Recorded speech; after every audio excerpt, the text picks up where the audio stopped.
Hello students, कैसे हो आप सब। आज हम लोग करेंगे प्रोबेबिलिटी। सबसे पहले हम समझते हैं प्रोबेबिलिटी का मतलब क्या है। प्रोबेबिलिटी का मतलब है प्रोबेबल। ठीक है, प्रोबेबल का मतलब ये होता है जैसे हम कोई भी चीज़ सपोज करते हैं कि ये हो सकती है या नहीं हो सकती है। ठीक है, इसकी कितनी प्रोबेबिलिटी है किसी काम के होने की या ना होने की। जैसे कि हम एग्जांपल लें कि जैसे मैच हो रहा है आईपीएल का। ठीक है, तो उसमें एक टीम जो है, अगर हम कोई भी नाम दें, कोई भी एक टीम जो है वो विनिंग होगी या नहीं होगी, उसकी प्रोबेबिलिटी हम फाइंड आउट कर सकते हैं। या फिर मैं अगर बोल लूँ कि इट मे रेन टुडे, कि आज रेन हो सकती है, तो उसकी होने की क्या प्रोबेबिलिटी है और उसके ना होने की क्या प्रोबेबिलिटी है। ठीक है, प्रोबेबिलिटी होता है जो हम उसका सपोज करते हैं, उसमें हम फाइंड आउट करने की कोशिश करते हैं कि इसकी कितनी प्रोबेबिलिटी है। जो मेन फॉर्मूला है प्रोबेबिलिटी का, पी ई होता है, इसमें पी होती है प्रोबेबिलिटी, ई होता है इवेंट। इवेंट का मतलब जैसे मैं सपोज करती हूँ कि आज रेन होगी, मैं बोल रही हूँ इवेंट क्या है कि आज रेन होगी, फिर हम उसकी प्रोबेबिलिटी निकालते हैं कि रेन होने की प्रोबेबिलिटी क्या है, क्योंकि दोनों चीज़ें हो सकती हैं कि रेन हो या ना हो। ठीक है, तो इवेंट हमारा क्या हो गया कि आज रेन होगी। ठीक है, तो इसका फॉर्मूला क्या होता है जो हमने पूरी एक्सरसाइज में इसमें यूज़ करना है। पी ई इक्वल टू, इसमें हम बोलेंगे number of favourable outcomes. Favourable का मतलब जो हम चाहते हैं, जो हमारा इवेंट है उसके अकॉर्डिंग उसका कितना नंबर है। ठीक है, डिवाइड बाय टोटल नंबर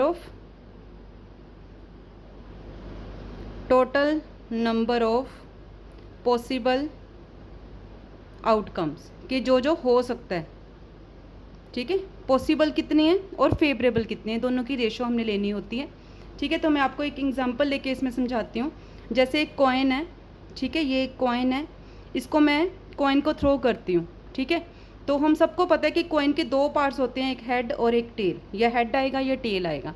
तो मैं यहाँ पे इवेंट हमने जो फाइंड आउट करनी है प्रोबेबिलिटी इवेंट की, वो मैं सपोज कर लेती हूँ कि हेड।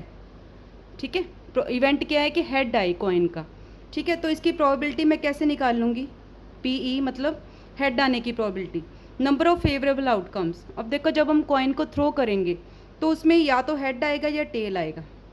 तो हेड आने का number of favourable outcomes, head कितनी बार आ सकता है, एक बार। Total number of possible outcomes क्या है कि या तो हेड आएगा या टेल आएगा, तो टू उसके।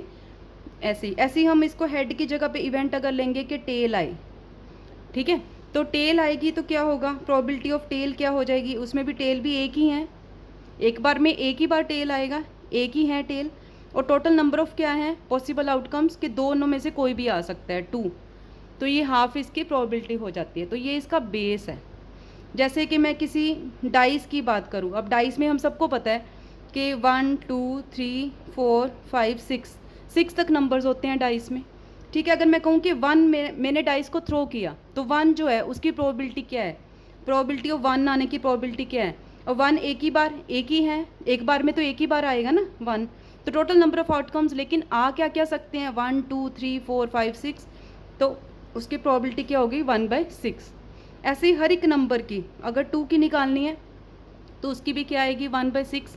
नीचे हमने टोटल लेना है। ठीक है, तो ये इसका बेस है पूरे चैप्टर का प्रोबेबिलिटी का। तो देखते हैं इसमें सम्स में हम इसको कैसे यूज़ कर सकते हैं। एक और चीज़ मैं आपको इसको बताती हूँ कि प्रोबेबिलिटी ऑफ इवेंट जो होती है वो 0 और 1 के बीच में लाई करती है। ठीक है, इसकी वैल्यू 0 और 1 के बीच में होती है। तो ये भी इसका एक बेस है। तो आगे जैसे जैसे क्वेश्चन आएंगे वैसे वैसे मैं आपको ये डिटेल में बताती जाऊँगी। ठीक है, जो हम ऊपर बार यूज़ करते हैं, प्रोबेबिलिटी ऑफ ई बार का मतलब कि वो इवेंट ना आए। नोट लगाते हैं जब, नोट ऑफ एन इवेंट, मतलब कि जैसे मैंने इवेंट लिया कि 1 आए, P1, तो मैं यहाँ पे नोट में अगर मैं P1 नोट लिखूँगी, ये नोट है, तो इसका मतलब क्या है कि 1 के अलावा इसमें बाकी क्या हैं, 1 के अलावा क्या है, 1 2 3 4 5, 5 ऑप्शन हैं, टोटल कितने हैं 6। तो इस हिसाब से हम इसको देखते हैं।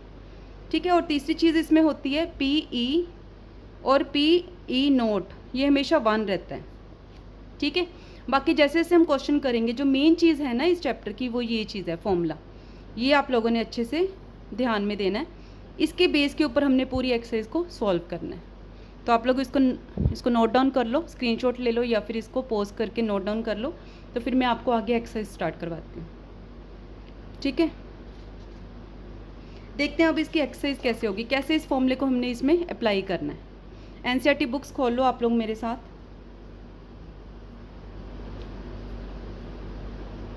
एक्सरसाइज 15.1, ठीक है। अब देखो इसमें फर्स्ट क्वेश्चन क्या कह रहे हैं, कंप्लीट द फॉलोइंग, फिलअप्स हैं। फर्स्ट पार्ट में बोल रहे हैं probability of an event, probability of an event plus probability of the event not E, वही जो मैंने अभी आपको लिख के बताया है। इवेंट की प्रोबेबिलिटी और नॉट ई, इवेंट के ना होने की प्रोबेबिलिटी किसके इक्वल होगी, इसका आंसर क्या होता है हमेशा 1। ये एक फॉर्मूला ही है जो मैंने अभी आपको बताया, ठीक है। सेकंड पार्ट में देखो, the probability of an event, the probability of an event that can not happen is dash. अब कुछ भी ना हो, probability of an event can not happen, जो हो ही नहीं सकती, वो 0, मैक्सिमम क्या होता है 1, ठीक है। Such an event is called, तो इसको हम बोलेंगे क्या जब उसकी प्रोबेबिलिटी 0 है, तो उसको हम क्या बोलेंगे इसमें, इम्पॉसिबल इवेंट, क्योंकि इसमें प्रोबेबिलिटी है तो कुछ ना कुछ तो होएगा ना, तो वो क्या होएगा, इम्पॉसिबल इवेंट। थर्ड पार्ट में देखो क्या बोल रहे हैं, ये इसके टर्म्स हैं प्रोबेबिलिटी की जो आप लोगों को पता होने चाहिए। The probability of an event that is certain to happen, जो होनी ही होनी है, इज डैश, तो वो क्या होएगी, मैक्सिमम क्या होती है 1, ठीक है। Such an event is called, तो इस इवेंट को हम क्या बोलेंगे जिसमें वो होनी ही होनी है, क्या होएगा वो, श्योर इवेंट, पक्का। फोर्थ पार्ट देखो इसका, the sum of the probabilities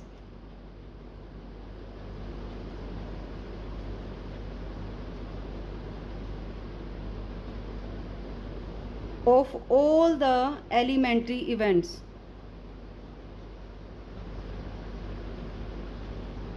of an experiment is, अब देखो इसमें बोल रहे हैं sum of all the probabilities of all the elementary events of an experiment, सारा टोटल मैक्सिमम 1 होता है, मिनिमम 0, ठीक है। फिफ्थ पार्ट देखो इसमें, the probability of an event is greater than और इक्वल टू, क्या होती है, ग्रेटर देन और इक्वल टू 0, 0 से ग्रेटर, एंड लेस देन और इक्वल टू, ये बेटा सारे फॉर्मूलाज हैं, बेस है प्रोबेबिलिटी का, और इक्वल टू 1, क्योंकि ये फॉर्मूला मैंने आप लोगों को लिखवाया था, ठीक है। यही वाली चीज़ यहाँ पे ये बता रहे हैं। नेक्स्ट हम देखो, नोट डाउन कर लो आप लोग पहले, ठीक है, ओके, स्क्रीनशॉट ले लिया। नेक्स्ट देखो अब इसमें सेकंड सम,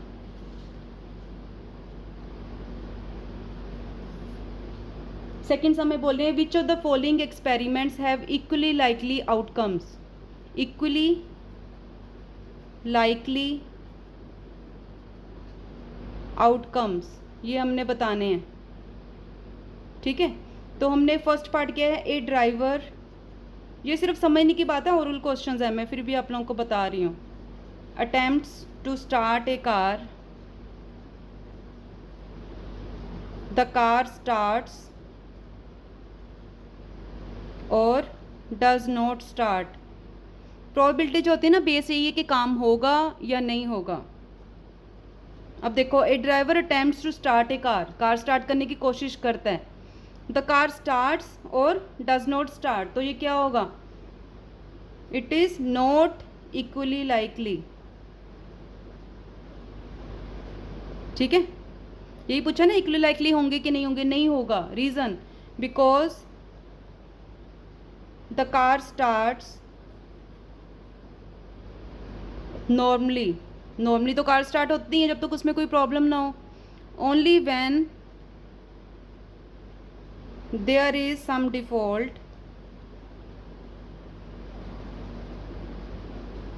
और डिफेक्ट, जब तक उसमें कोई डिफॉल्ट या डिफेक्ट ना हो तभी जो है, तभी ये पॉसिबिलिटी है कि the car does not start. Normally तो स्टार्ट होती ही हैं, कितने परसेंट कारें हैं जो पहली बार स्टार्ट करने में नहीं होती हैं, तो ये इक्वल लाइकली नहीं है। सेकंड पार्ट देखो इसका, a player attempts to shoot a basketball. A player, अब कोई गेम खेल रहे हैं, अटेम्प्ट कर रहे हैं to shoot a basketball, basketball के अंदर बास्केटबॉल को शूट करने के लिए। शी और ही, अब वो कोई भी हो सकता है, ही और शी, शूट्स और मिसेस, शूट करेगा या मिस करेगा द शॉट। ठीक है, अब ये इक्वल लाइकली है कि नहीं है, तो ये भी हम सेम बोलेंगे। ठीक है, नॉट इक्वली लाइकली। क्यों, रीज़न साथ में देना है, बिकॉज द आउटकम, अब देखो आउटकम किसके ऊपर डिपेंड करती है कि वो कितना अच्छा प्लेयर है। Outcome depends on the training of the player. ठीक है, थर्ड पार्ट देखो इसका, a trial is made to answer a true false question.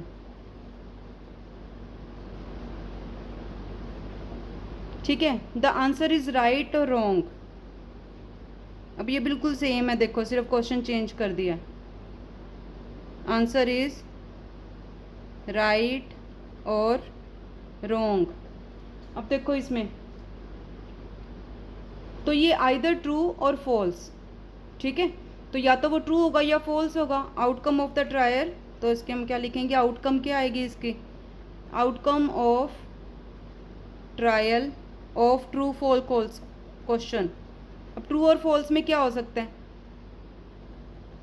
या वो ट्रू होगा इज, अब देखो इसमें पहले से हमें कुछ नहीं पता है, आइदर ट्रू और फॉल्स। ठीक है, तो आउटकम्स क्या होंगे, दोनों इक्वली लाइकली। किसी ने फॉल्स भरा है तो वो ठीक भी हो सकता है उसका आंसर, ट्रू भरा है तो भी ठीक हो सकता है, तो इक्वली लाइकली आउटकम्स हैं ये। समझ आ रही है। नेक्स्ट फोर्थ पार्ट देखो इसका,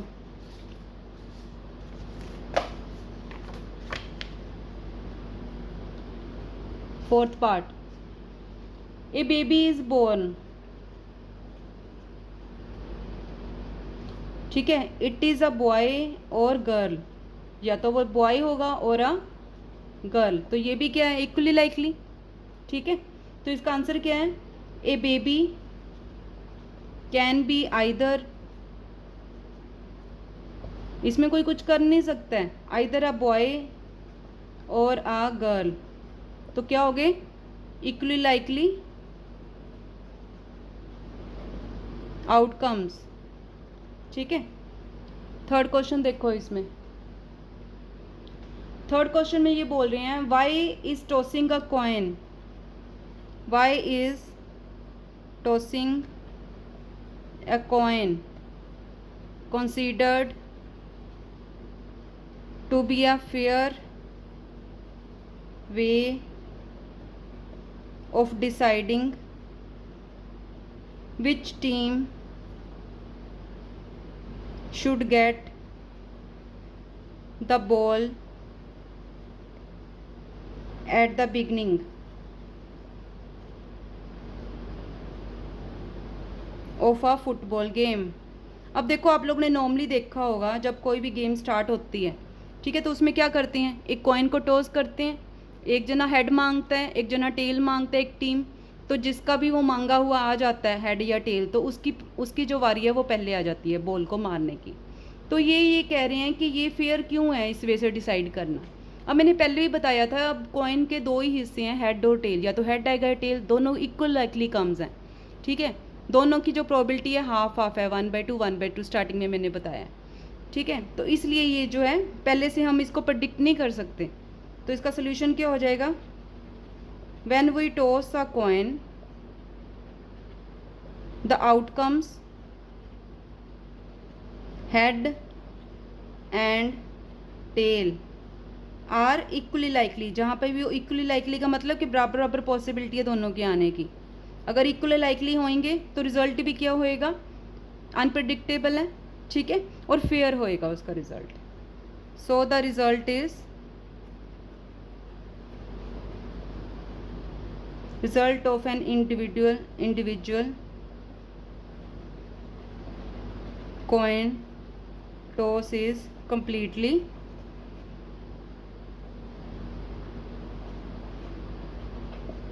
अनप्रिडिक्टेबल। मतलब कि पहले से नहीं पता, जब कोई भी चीज़ इक्वली लाइकली है, फेयर है, कि हमें आंसर नहीं पता है कि आने वाला, दैट मीन्स वो उसका सिलेक्शन जो है बिल्कुल सही होएगा, ठीक है। नेक्स्ट क्वेश्चन देखो इसमें fourth, which of the following can not be probability of an event. A part है 2/3, बी पार्ट है -1.5, सी पार्ट है 15%, डी पार्ट है 0.7। अब आप लोग मुझे बताओगे इसमें कौन सा ऑप्शन ठीक नहीं है। देखो 2/3 भी आ सकता है, 15% भी आ सकता है, परसेंटेज में तो हम प्रोबेबिलिटी निकालते ही हैं, ठीक है, पॉइंट में भी आ सकता है। अब इसका आंसर हमने किससे देखना है, अब कोई भी प्रोबेबिलिटी है इवेंट की, ठीक है, वो हमने पहले बताया कि 0 और 1 के बीच में होगी, ठीक है। अब ये वैल्यू क्या है, नेगेटिव, ठीक है। तो नेगेटिव जो है वो क्या होएगा, ये रीज़न है ना इसका, देयरफॉर कौन सी नहीं हो सकती, बी पार्ट -1.5। क्यों, बिकॉज ये नेगेटिव है, ठीक है, इसमें भी इसके बीच में नहीं आ रही है, ठीक है। तो यहाँ पे हम रीज़न देंगे because probability of an event can not be less than 0 से कम नहीं हो सकती और ग्रेटर देन 1 नहीं हो सकती, ठीक है। तो ये इसका रीज़न है। तो आप लोग इसको नोट डाउन कर लो, स्क्रीनशॉट ले लो और प्रैक्टिस करो। बहुत इजी चैप्टर है ये और काफ़ी स्कोरिंग भी है। तो फिर भी आपको कोई डाउट रहता है, ठीक है, वैसे मैंने बहुत अच्छे से क्लियर किया आप लोगों को ईजी वे से। डाउट रहता है तो आप मुझे कमेंट करके पूछ सकते हो, मैं आपको डाउट क्लियर करूँगी। तो गॉड ब्लेस यू ऑल, ठीक है। सब्सक्राइब करो मेरे चैनल को, क्योंकि मैं आपको पूरी पेपर की तैयारी करवाने वाली हूँ, 10th बोर्ड की इंपॉर्टेंट क्वेश्चंस भी करवाने वाली हूँ, 10 ईयर्स भी करवाने वाली हूँ, सारा कुछ रिलेटेड, ताकि आपके अच्छे स्कोर्स इसमें आप मार्क्स ले सको। तो मिलते हैं फिर नेक्स्ट वीडियो में। God bless you all, thank you.